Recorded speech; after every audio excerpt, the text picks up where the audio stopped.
aí, tudo bem?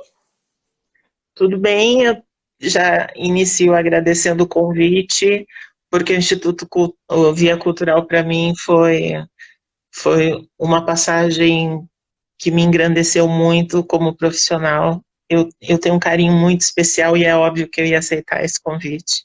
A gente que agradece, porque é muito legal, ainda mais sabendo que você trabalhou no Via, você conhece o projeto, conhece qual é o nossos objetivos e é muito legal ter você aqui.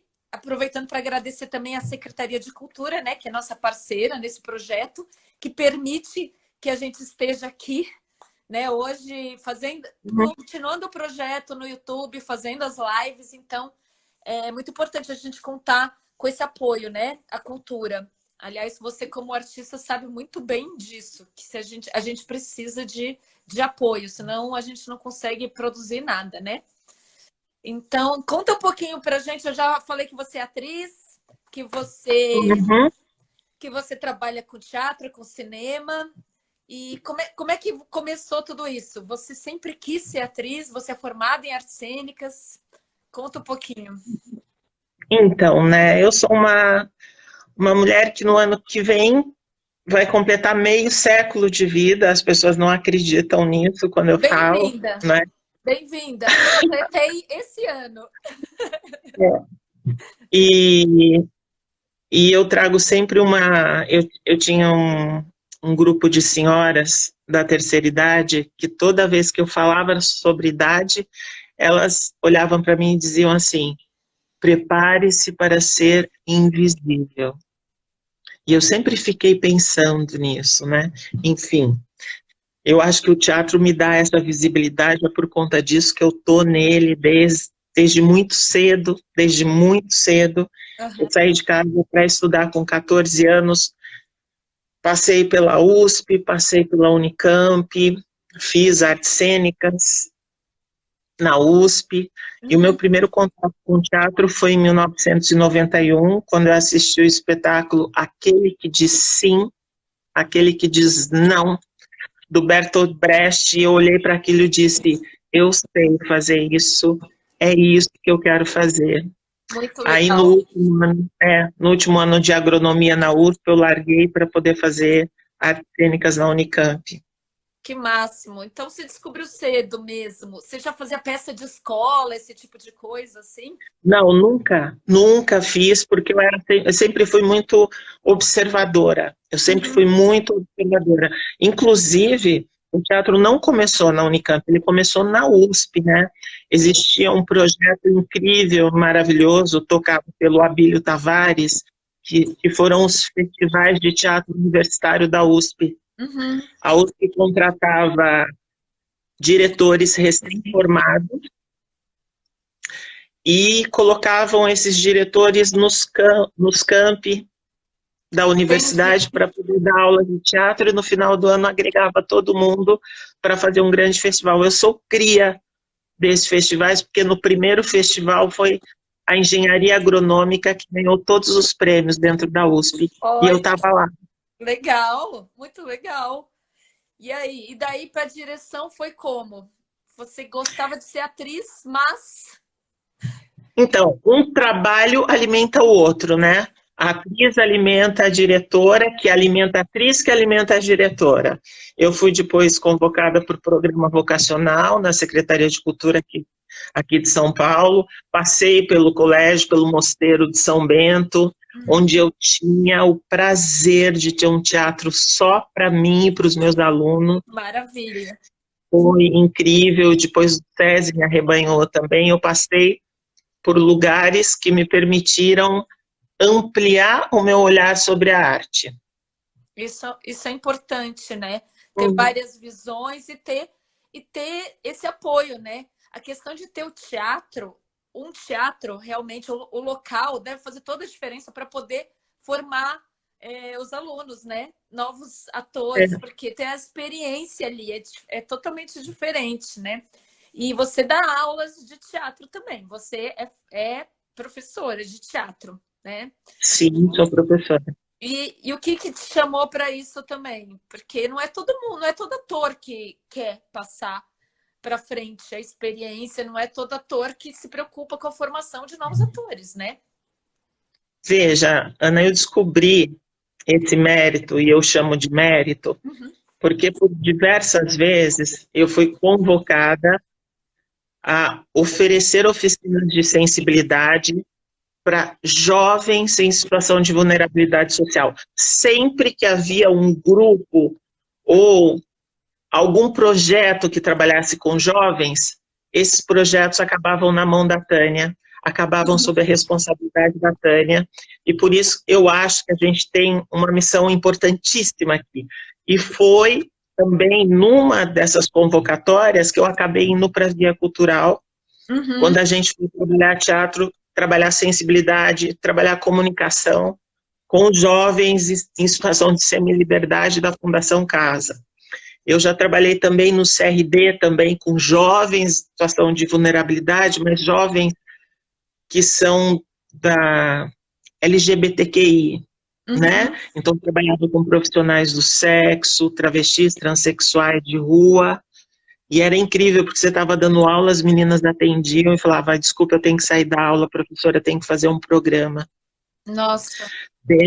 Dentro do SESI também trabalhei com o projeto Novo Mundo, que é um projeto que colocava jovens deficientes, com deficiência, dentro do mercado de trabalho, e trabalhei com um projeto, um dos mais lindos da minha vida, que o SESI desarticulou o ano passado. Aliás, toda a cultura no SESI está desarticulada atualmente, mas enfim, o projeto mais lindo da minha vida chamava Projeto Vira Vida. Eram jovens em situação de vulnerabilidade social que passavam um ano com a gente adquirindo habilidades, adquirindo capacidades, e depois desse um ano eles eram inseridos no mercado de trabalho. Por que eu estou falando disso? Porque eu descobri essa minha vocação de compartilhar a arte exatamente com as pessoas que precisam ter o contato com a arte. Claro. E olha que eu tive o outro lado também, né? Eu já trabalhei no Mosteiro de São Bento, então o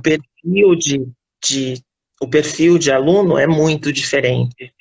E aí me descobri formadora. Eu, na realidade, sou uma formadora atriz, que é como ultimamente eu me defino, e essa missão de levar a arte exatamente para as pessoas que estão necessitadas dessa sensibilidade, que nesse momento vai fazer diferença na vida delas, ser um pouco mais sensível. Com certeza, a arte transforma, né? E a arte salva. A arte salva vidas. A gente sabe disso. Trabalha autoestima, trabalha a mudança de olhar, de perspectiva, né? É tudo muito importante. Deve ter sido muito recompensador para você. Muito, muito, muito.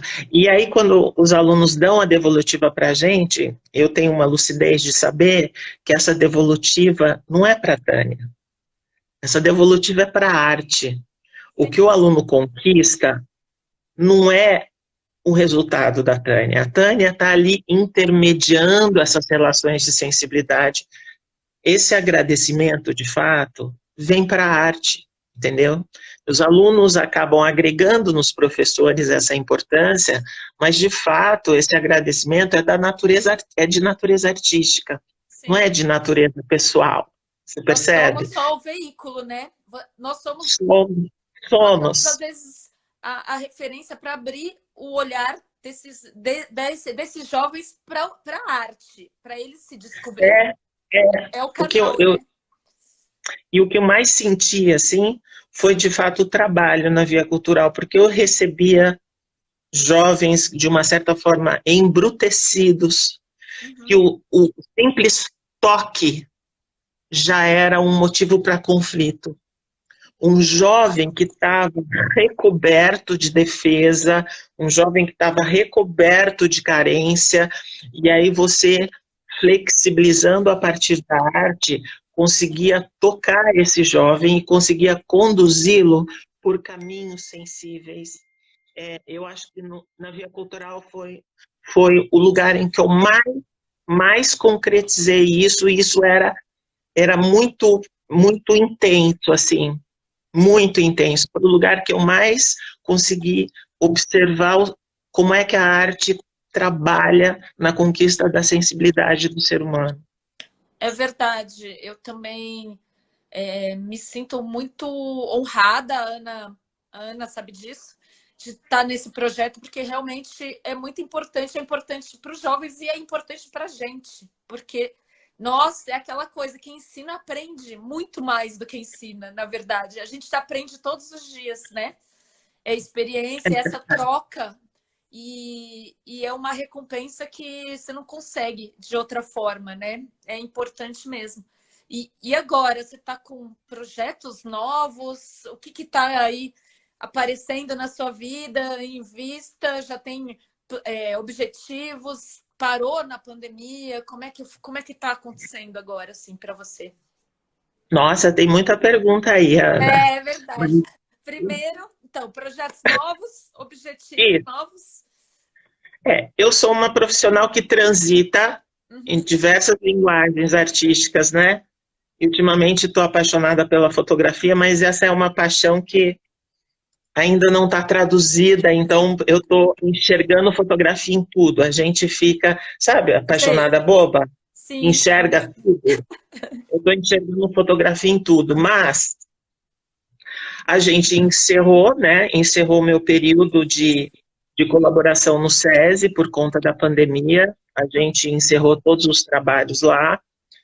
No cinema, a gente conseguiu fazer um curta-metragem no Nordeste, porque eu também sou uma atriz de cinema. Aliás, eu devo um voto de agradecimento ao cinema, porque o cinema me projeta demais e me acolhe muito mais que o teatro enquanto atriz. Uhum. O nosso último curta-metragem já saiu para o exterior, Ai, né?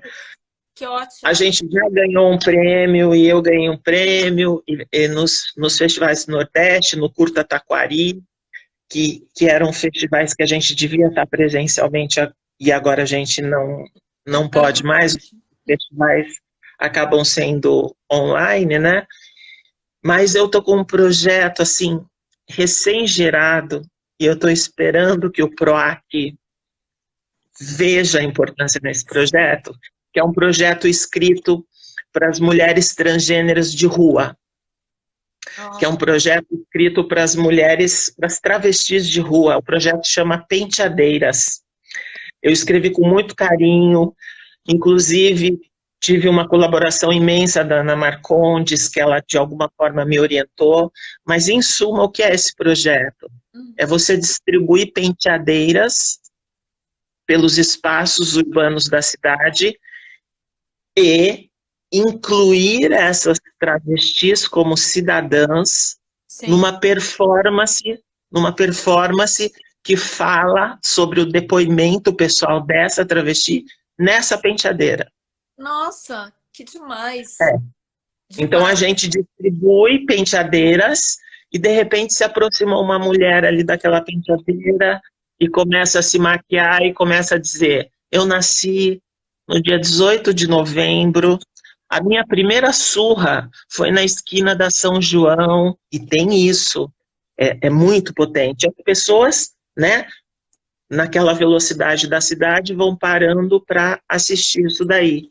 Eu Entendi. espero que o nosso projeto seja aprovado, porque se ele não for aprovado, a nossa natureza de resistência e continuidade vai fazer com que ele aconteça em qualquer outro lugar. Com certeza. É muito bonito, poético e forte e importante também, né? Para dar visibilidade para essas pessoas, porque a gente sabe o que acontece, mas é tudo muito jogado para debaixo dos panos, né? Porque ninguém quer enxergar, São infelizmente. invisíveis, né? São Você estava invisíveis. falando da invisibilidade da idade, que existe, sim, claro que existe, como a invisibilidade de A moradores de exclusão, rua, como a a exclusão, né? invisibilidade de travestis, de transexuais, como a invisibilidade de muita gente que incomoda de alguma forma, né? assim, É. a sociedade. E Então, essa invisibilidade, Ana, ela ficou mais intensa agora nessa época de gripe. Porque eu era uma pessoa casada, mas eu não convivia de fato com a pessoa. Era um relacionamento invisível. sim, Eu tinha um filho, e como eu trabalhava demais e não tinha tempo, era um filho invisível para mim. Só que o que essa pandemia trouxe foi a visibilidade dessas escolhas que a gente faz. Então, meu querido, você casou, e casamento é isso. Olha, você tem um filho, e educar um filho é isso. E aí o tempo veio de frente. Aquele velho discurso que a gente tinha de não tenho tempo, ou se eu tiver tempo, o tempo parou e disse: agora eu vou lhe confrontar com as suas escolhas de vida. Assuma. Aí um monte de gente começou a ficar louco. Um sim. monte de gente começou a ficar louco. Tem muita gente Porque surtada. Muita gente Porque surtada. as escolhas que eram invisíveis Sim. se manifestaram. E aí você tinha mesmo que conviver com seu marido, No espelho, você tinha né? mesmo... Na penteadeira ali, ó. Tá ali, Isso, de frente. isso. E esse narcisismo social maluco foi se desconstruindo, entendeu? E aí, de fato, nessa pandemia, todas as pessoas foram confrontadas com as suas escolhas, que até aquele certo momento eram invisíveis. E eram externas, né? Porque o mundo funciona para fora. O mundo não funciona para dentro, diferentemente da cabeça dos artistas, né? A gente tem um mundo que funciona para dentro. Então a gente tem um costume, né, Sim. de estar constantemente em isolamento. Percebe? Então a pandemia ela veio um pouco legitimar esse isolamento do artista, mas para as pessoas que vivem para fora, foi o grande trauma. Esse momento de introspecção forçada, né? Porque foi forçado, não foi uma opção da pessoa, agora eu vou pensar na minha vida. Não, a pessoa, de repente, ela foi forçada a pensar em si, no que escolheu, a se jogar dentro de casa. Tanta gente só vivia fora de casa. A casa era um lugar só de dormir e comer, e às vezes nem isso. E, de repente, você tá lá. A sua casa é um lar, realmente? Você se sente bem dentro da sua casa, dentro do seu ambiente, dentro da sua família? Né? Eu acho que tudo isso. E o artista, claro, o artista já tem essa coisa de se enxergar melhor, de se perceber. E uma atriz mais ainda, né? Porque você vai para assumir um personagem, você tem que saber quem você é, o que de você vai colocar nesse personagem também, né? Tem todo E toda aquele incômodo do que a gente chama de resistência. Ó, por exemplo, aqui do meu lado direito, eu tenho o meu telefone fixo, que eu não sei, porque até agora eu ainda insisto em ficar com ele, porque tenho a mão celular, que além de falar, mostra, que além de mostrar, conecta, enfim. Sim. Veja quantas resistências para manutenção do velho normal a gente tem, né? Porque agora surgiu esse termo de novo normal, né? Enfim, veja, apesar de tudo isso, eu ainda mantenho o meu telefone, que é quase uma peça de museu. Sim. Não tem utilidade, e eu pago por isso. Eu pago por isso. Por que eu estou falando disso? Para te exemplificar todas essas velhas resistências que a gente tem em querer manter as coisas como estão. Veja, isso daí eu posso levar, né, do particular para o universal. Claro. Quantos relacionamentos não estão por aí por uma simples questão de conveniência e a gente, né, Sim. Vamos permanecer, entendeu? E aí veio essa pandemia que te colocou de frente com o que exatamente na sua vida é inútil e que você precisa daquele momento de abrir mão. Sim, que é aquela coisa de fazer uma limpeza, até pro que falam, né? Você tem que limpar a casa, até para o novo entrar, não é isso? Você não deixa É isso espaço, mesmo. os espaços estão ocupados todos com velhos conceitos, velhas ideias, né? Velhos padrões. E aí, como é que você deixa o novo entrar se você não se desapega, né? É uma questão de desapego também aí, porque a gente se apega a coisas que estão enraizadas ali, às vezes muito fundo e às vezes que a gente não tem nem consciência, né? É muito louco isso mesmo. E então, e falando desse olhar, o que você acha assim do que está acontecendo no cenário artístico dentro dessa pandemia? Eu já ouvi artistas falando que produziu muito no começo, também já ouvi artistas falando que teve bloqueio criativo total. Como é que você está enxergando assim? Eu acho que esse movimento é muito particular de cada artista, e eu dou graças a Deus que existe essa diversidade também, mas dentro do universo da linguagem artística que eu mais domino, que é o teatro, a gente pode, por exemplo, falar de teatro digital, né? Que é a alternativa que aconteceu nessa pandemia para, de fato, efetivar a continuidade das investigações dos trabalhos dentro das artes cênicas. Eu, inclusive, na Secretaria de Cultura de Tapecerica da Serra, estou gravando as minhas videoaulas. Muito diferente do que eu fazia e me confrontando a todo momento com a velha pedagogia, que de fato é a pedagogia efetiva do teatro, porque o teatro é um exercício presente entre pessoas presentes num momento presente. Veja, como é que você vai estabelecer um jogo que depende de espaço e de relação através de um intermediário, né? Porque agora teatro digital não é a minha relação direta com o espectador, é a minha relação com o celular, ou a minha relação com a câmera ou com o computador, e o computador se relaciona claro, com a pessoa, com o espectador. Veja, a partir do momento que eu gravo e que eu filmo isso já deixou de ser natureza teatral. Verdade. E aí, ele já está no universo das artes virtuais, das artes visuais. Veja, isso causou nos investigadores de teatro um movimento de desarticulação do que já se conhecia para tentativa de reinventar ou ressituar o teatro num espaço que desse garantia de sobrevivência. E aí, nesse sentido, se aproximando bastante da televisão, se aproximando bastante do cinema, mas perdendo em essência teatral. Por quê? Porque eu estou falando agora de um corpo virtual, eu estou falando agora de uma rede virtual, e, portanto, eu tenho que reconsiderar as naturezas do jogo relacional. Ele não vai acontecer do mesmo jeito. O presencial cedeu lugar ao virtual.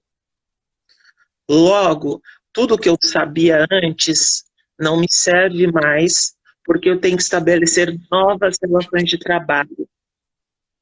Então, o que é que a gente vê no teatro hoje? Vê pessoas fazendo teatro na frente da câmera e dando para isso um nome de teatro virtual. A gente vê investigadores trabalhando com os conceitos teatrais, de tentar descobrir se também fazer teatro com tecnologia é teatro, e você vê as pessoas, como as que você citou, num momento de um momento estranho de vazio. Sim.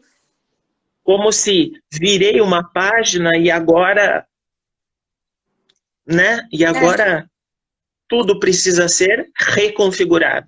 Você percebe que todas as palavras que eu uso são do universo da informática. Olha como a gente acabou contaminando a nossa própria comunicação, né? E aí o presencial em falta faz com que tudo seja reconfigurado, entendeu? Eu assisti espetáculos de teatro Virtuais? digital. Digital. Virtual. Então, olha que bom, eu podia estar fazendo cocô assistindo o espetáculo, eu podia estar comendo fazendo o espetáculo. Isso dá uma liberdade para o espectador que não precisa ficar sentado o momento todo para assistir o espetáculo. Uhum. Mas não me parece que aquela manifestação artística seja de natureza teatral. Me parece talvez um engodo, porque eu preciso fazer teatro para a câmera e não é mais para o espectador. E eu estou sempre a um palmo do seu rosto. É verdade. Eu não tenho mais relações de espaço e as minhas relações expressivas, elas não são capazes de chegar até você porque elas chegam até a câmera e quando a câmera traduz isso para o espectador, ela já passa a ser uma nova linguagem artística. Então, existem pesquisadores, inclusive, né, existem principalmente os argentinos, repensando a natureza do teatro, a natureza da arte, a natureza, inclusive, da sensibilidade, porque a grande pergunta é, a sensibilidade vai morrer? É complicado mesmo, mas você falou pontos muito importantes, porque realmente faz parte das artes visuais, mas não é mais teatro, porque o teatro é da natureza do teatro, contato pessoal ali, ao vivo. E ele é efêmero, porque uma apresentação de um dia nunca vai ser a mesma apresentação do outro. E uma coisa que fica ali gravado em vídeo é totalmente diferente. Não tem isso, né? Não tem essa troca, né?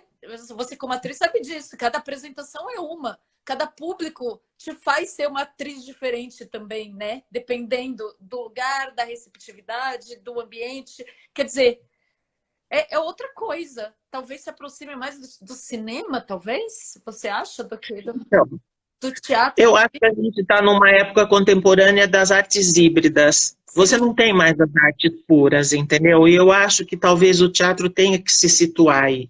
Não é que a gente tenha que dizer que é teatro ou não é teatro, mas a gente precisa viver nas fronteiras. Sim. A gente precisa viver nos espaços de intersecção. Eu acho que esse não é só a premissa, essa não é só a premissa da arte, é a premissa da convivência coletiva. Sim.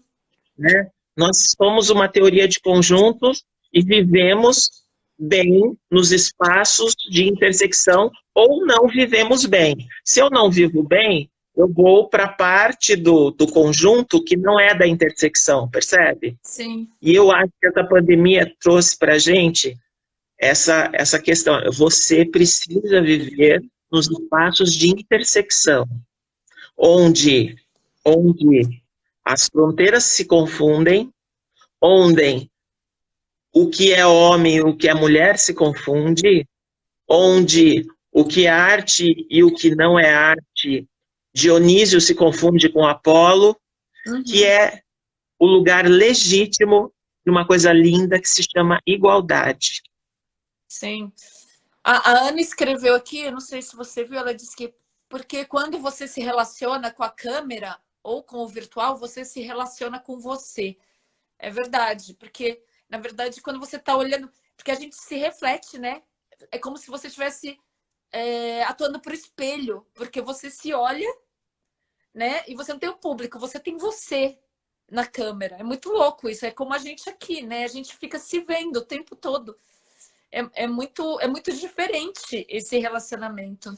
É muito ainda mais para os artistas, isso é muito particular, também não dá para generalizar e toda generalização é perigosa. Mas o que tem de mais importante nisso tudo é todas as iniciativas que estão sendo feitas nesse momento. E essa live é uma iniciativa. Sim. De trocar no sentido... Porque, veja, eu vim aqui porque eu gostaria que o meu pensamento particular se universalizasse. Eu gostaria de traduzir para você que o meu ponto de vista particular, ele se torna um ponto de vista universal quando eu compartilho possibilidades de verdade que possam ser compreendidas por outras pessoas. Quando eu efetivo uma comunicação, ela pode se estabelecer do pedreiro ao ascensorista de elevador, né? Nesse sentido, essas iniciativas, as pessoas que estão fazendo teatro digital, as pessoas que estão tentando utilizar a tecnologia para formular essa comunicação, e como a Ana diz, além de estarem fazendo terapia, porque Sim. isso acaba sendo uma Sim. terapia, essa pandemia foi um momento de terapia, elas acabam ampliando o universo de comunicação. É uma comunicação que não aconteceria se a pandemia não tivesse se instaurado. É uma investigação que não aconteceria se a pandemia não estivesse se instaurado. Veja, existe um lado positivo em tudo isso. Claro. O condicionamento da pandemia fez com que a gente ampliasse terrenos, alterasse trajetórias, modificasse perspectivas. É por isso que a nossa live chama Perspectivas. Claro, sim. Elas não existiriam se a gente estivesse com a normalidade das coisas, né? Porque eu não acredito em normalidade, mas enfim, só para você entender o contexto que eu quero colocar todas essas coisas. Essa pandemia, antes de mais nada, foi um impulso criativo para as pessoas.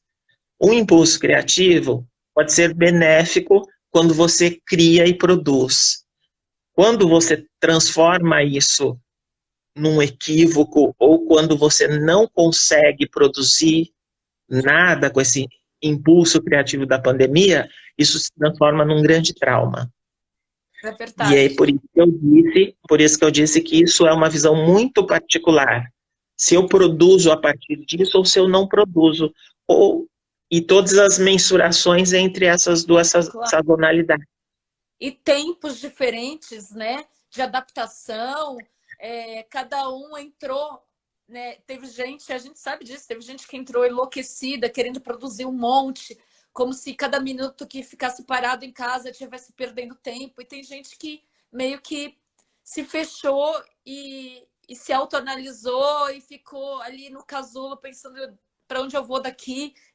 Como você falou, é muito particular, muito. Mas a gente, ser humano, é muito adaptável, né? E a gente evolui sempre, com tudo. Com tudo. E realmente, isso que você falou do virtual, ele dá acesso a pessoas que talvez não tivessem esse acesso de outra forma. Pessoas que nunca entraram no teatro. Cidades onde peças não vão, não alcançam, não têm acesso a lives, a conversar com você, por exemplo. E, de repente, você está aí, está na internet. Qualquer um que acesse, que tenha lá um Instagram, pode te ouvir falar. Isso não seria possível sem a tecnologia, sem, né, esse contato virtual. Então, as aulas também, a gente está no YouTube. Antes a gente dava aula para um número restrito de alunos dentro de uma sala de aula. Agora isso se amplia, pode ser visto por pessoas do Brasil todo, ou até do mundo todo, se entenderem o português. Mas, enfim, quer dizer, é ilimitado, né? É ilimitado. E como todas as coisas têm dos dois lados, né, Ana, também se torna um fator de exclusão, né? Sim. Porque quem não tem acesso a isso, não vai ter acesso à cultura, não vai ter acesso à educação. Veja, a moeda tem sempre dois lados. Sim. Né? A gente nunca pode, de alguma forma, observar por uma perspectiva. Ela traz a benesse, mas também traz a ausência. Claro. E a ausência é extremamente dolorida para os artistas. É extremamente dolorida. Porque, como você mesma falou, os artistas, pela natureza do próprio artista, ele acaba sentindo mais mesmo, e levando isso mais a fundo do que essas pessoas que estão em negação, porque a gente sabe que tem muita gente em negação, né? Vamos fingir que não está acontecendo nada, porque assim eu não preciso pensar no assunto. É a resistência. É a resistência do telefone que a gente tem do lado. É a resistência. Mas você não pode deixar de concordar comigo que existe uma intensificação da afetividade, por exemplo. Uhum. A gente, com essa ausência de contato, fez com que a gente ganhasse uma intensificação da afetividade. Eu quero muito estar junto, eu quero muito abraçar, eu quero muito beijar, exatamente porque eu vivenciei o contrário disso. E não só pensando em afetividade como o afeto. Em afetividade, num sentido de ser capaz de se afetar. Sim. Né? Veja, a gente abre uma perspectiva nova aí. Eu tenho uma afetividade intensa e sensível, e todos os artistas, né, de alguma forma têm isso, que é a capacidade de se afetar com alguma condição, com algum condicionamento, né? E eu acho que isso, de alguma forma, essa afetividade e essa capacidade de se afetar, não somente do afeto, ela veio deliberada para as pessoas, ela foi devassada para todas as pessoas. Uhum. E aí as pessoas que são capazes de se afetar e as pessoas que negam essa possibilidade porque é mais cômodo não estar afetada por alguma coisa, Sim. porque isso te imprime mudanças de trajetória. Isso te imprime novos olhares, e se você não se deixar atravessar por isso, você vai passar por uma pandemia e vai continuar a sua vida exatamente do mesmo jeito que você levava antes. Isso vai acontecer, viu, Ana? É assim, não, a gente não pode ter essa utopia, porque eu acho que é uma visão utópica, que o novo normal vai ser muito melhor, que as pessoas todas vão enxergar melhor os problemas e vão ressignificar suas vidas, porque a gente sabe que isso não vai acontecer, não com todo mundo. Tem gente que vai se fechar, como você falou, e não vai se deixar afetar. Isso com certeza. E não tá louco para voltar a velha rotina de antes. Mas eu acho que para pessoas mais sensíveis, que é o caso dos artistas em geral, é muito difícil que você passe por isso sem se afetar. Nesse sentido, muito, eu acho que é quase impossível, né? Que a gente não abra pelo menos um pouco a visão e não repense algumas coisas. Porque isso é evolução, porque senão você não só fica parado, como você involui também, né? Você começa a ficar sendo deixado para trás, porque o mundo está sempre em evolução, o mundo está indo para frente. E você vai ser aquela pessoa que vai ficar ali, à parte, apegado aos velhos valores, velhos costumes, que tem gente que acha que é maravilhoso, que é isso mesmo. É assim que eu quero continuar a minha vida, né? Né? Tipo, né? Alguém escreveu aqui, como é que. Iago? Eu acho que é Iago, Lago, Negro Filho. Somos seres gregários, vivemos em sociedade. Sim, eu acho que esse distanciamento social é uma coisa que não tem como, né? Que afeta todo mundo e talvez a gente dê mais valor para as relações, até por conta disso, né? Mais valor e também repense algumas relações que de repente não servem mais para a gente. Eu acho que tem as duas coisas, né? Quem realmente a gente quer ver, quem realmente a gente sente falta, quem realmente estava ali na nossa vida por comodismo, como você falou. Você está casado com aquela pessoa, mas você mal convive com a pessoa, você nem vê a pessoa. É como se vocês só dividissem a casa, né? Vocês dividem as contas, mas não é alguém que realmente divide a vida com você. Terceirizar filhos também, quantas vezes a gente não vê, né? Terceirizando filho. A escola cria, a rua cria, alguém cria, babá, não sei, mas assim, os próprios pais, né? Não tem a participação ativa na criação e na educação dos filhos. E isso é triste, né? Isso é triste. Talvez seja um momento de repensar um pouco isso, não sei.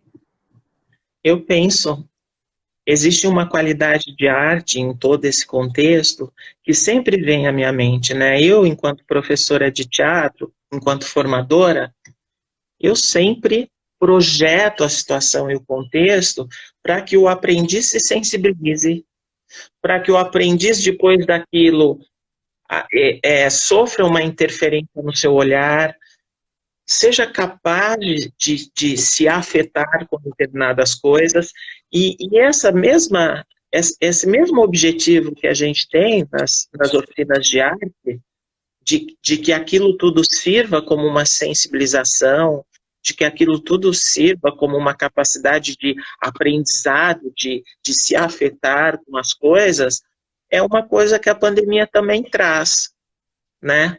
Mas ela traz numa potência 1000, Uhum. né? Isso é da qualidade da arte, né? Sim. Isso encontra reverberação nos seres humanos sensíveis, nos seres humanos rústicos. Veja, de alguma forma, isso acaba reverberando. Não tem, não tem como aquilo não te atravessar de alguma forma.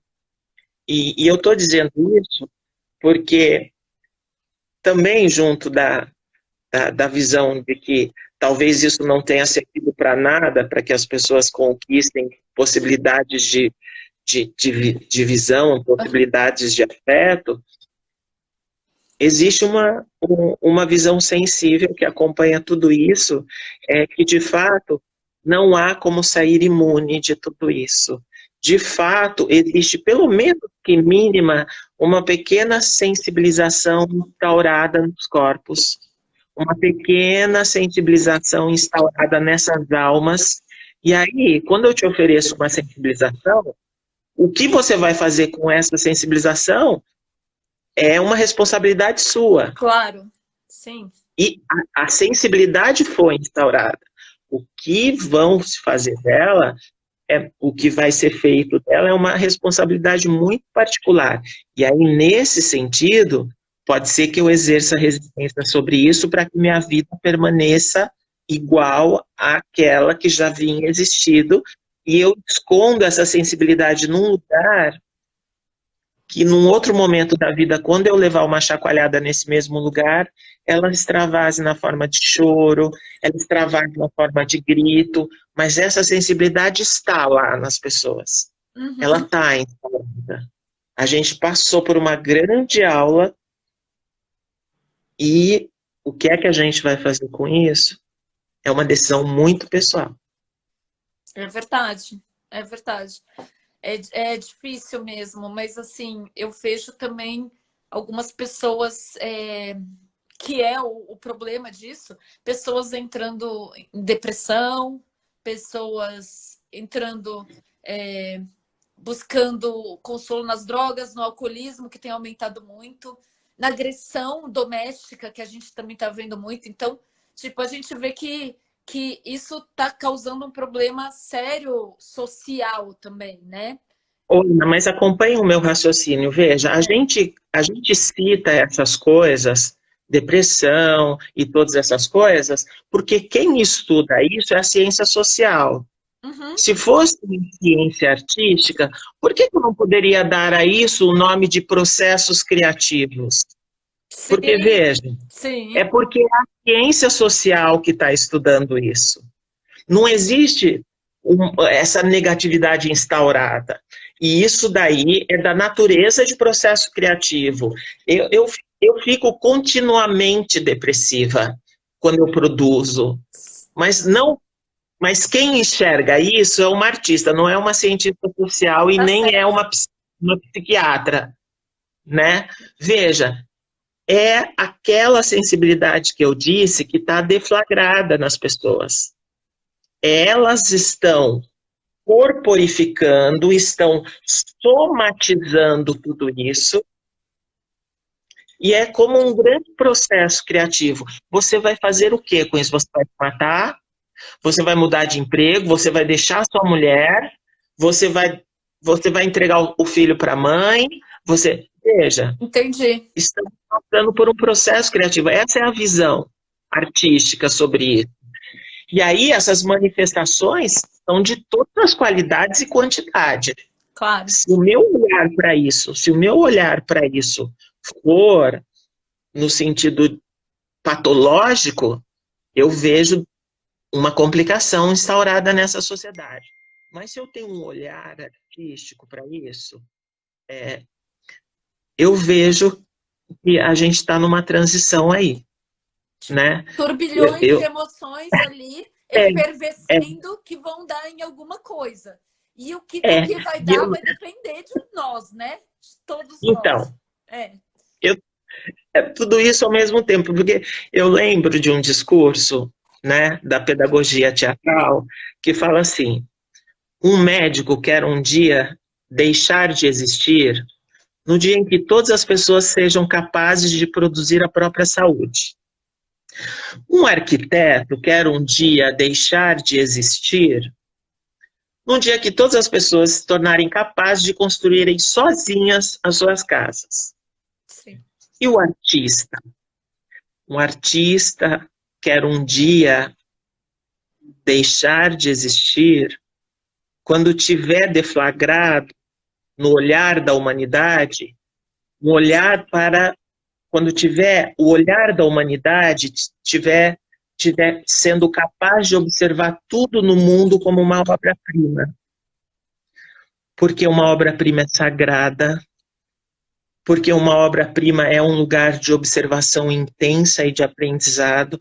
Um artista quer um dia deixar de existir quando ele tiver transferido todo esse potencial artístico para os olhos da humanidade, em que as pessoas possam se olhar como verdadeiras obras de arte, porque aí vão estar estabelecidas relação de ordem, relação de respeito, relações de importância, né? Sim. A gente vê a dificuldade disso, porque a gente tem obras de arte na cidade toda que estão a todo momento sendo vandalizadas. Sim. A gente não... Veja como a humanidade tem uma carência de olhar artístico. Claro. E eu acho que o artista é o último que vai deixar de existir. Sim. Porque a humanidade precisa conquistar esse olhar de obra-prima. Sabe, eu preciso olhar para você como uma obra-prima, porque se eu olho para você como um objeto de arte, nossas relações vão estar estabelecidas num nível de importância muito grande, num nível onde não vai existir violência, nesse nível de importância onde as diferenças não importam mais, entendeu? E quando eu faço teatro, e quando eu penso fotografia, e quando eu faço cinema, é para tentar estar nesse lugar de levar para as pessoas, para deflagrar no olhar das pessoas um olhar sensível para o mundo, que é o olhar do artista. O dia que toda a humanidade tiver esse olhar delicioso, a gente pode deixar de existir. Como médico, como arquiteto, Amei. etc. Só amei o que você falou. Tô até arrepiada aqui. Muito legal. Você é realmente especial, muito sensível e eu espero realmente que você, como formadora de pessoas, que é isso que você é, né? Possa ajudá-las a abrir esse olhar e ter esse olhar artístico sobre a vida, que é essencial. Maravilhoso. E o que eu estou te trazendo é apenas um olhar artístico sobre a pandemia. Uhum. Né? Ela, de fato, sob o ponto de vista artístico, ela deflagra um processo criativo. Então, se culmina com veja, eu estou falando isso porque nos processos criativos com os meus alunos, eles brigam, eles se estapeiam, eles se isolam, eles ficam depressivos. Sim, faz Mas parte, né? se cria, é da natureza do processo criativo, né?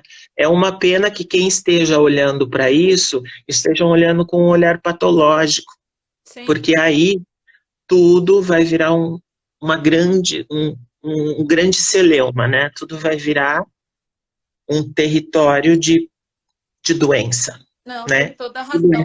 E desculpa te interromper, mas a gente tem 5 minutinhos, porque vai dar 1 hora e eu preciso salvar essa live, por favor, para ficar disponível para outras pessoas. Então, se você quiser se despedir, primeiro quero te agradecer demais. Foi muito, muito inspiradora. Essa é a palavra da sua live. Agradeço imensamente. É um prazer te conhecer. Espero poder te conhecer pessoalmente algum dia, em breve. E, por favor, se você pudesse despedir para a gente encerrar. Eu só tenho uma palavra de gratidão, só o que eu tenho a dizer, e espero que as pessoas, pelo meu olhar particular, consigam levar esse discurso para o universal, que é o que a gente sempre faz. Eu não estou falando de mim aqui, eu só estou me utilizando de pequenas observações minhas para a gente traduzir um pensamento universal, que sirva para gregos e troianos. E eu agradeço todos os gregos e troianos que estejam assistindo a gente nesse momento. O pessoal está agradecendo aqui também, mandando beijos, parabéns, enfim, tem alunos seus aqui que eu já vi que se manifestaram, agradecendo, falando que tem orgulho de ser seu aluno, e deve ser mesmo. Me deu vontade de ser sua aluna também, na verdade, maravilhosa. Parabéns. Sabe só por que disso tudo, Ana? Eu estou super feliz de da gente ter feito essa amizade tão recente por conta da Ana Marcondes. É porque na minha vida eu nasci como personagem. Eu nasci uma personagem e agora eu sou uma mulher de verdade. Eu nasci num corpo errado, numa convenção errada, onde todo mundo dizia que eu era aquela personagem. Não tinha outro lugar para eu estar senão no teatro. Sim. Porque eu rompi com essa convenção de personagem e mostrei, de fato, para as pessoas que o espetáculo é outro. Eu acho que é isso que a gente tem que associar à pandemia. Vamos mostrar para as pessoas o que de fato é esse espetáculo, porque a gente vive um espetáculo todo dia. A gente é que insiste em transformar ele num trauma. Tá certa, tá certíssima. Muitíssimo obrigado. Vamos falando, né? Não vamos perder o contato. Quem sabe você vai lá no projeto pessoalmente quando voltar. Sim. Espero que o Vitor esteja dando uma continuidade razoável para esse projeto, porque o teatro tem sempre uma força importante no Memórias Construídas. É isso aí. Muito obrigada. Um beijão. Tchau, gente. Obrigada a todos que participaram.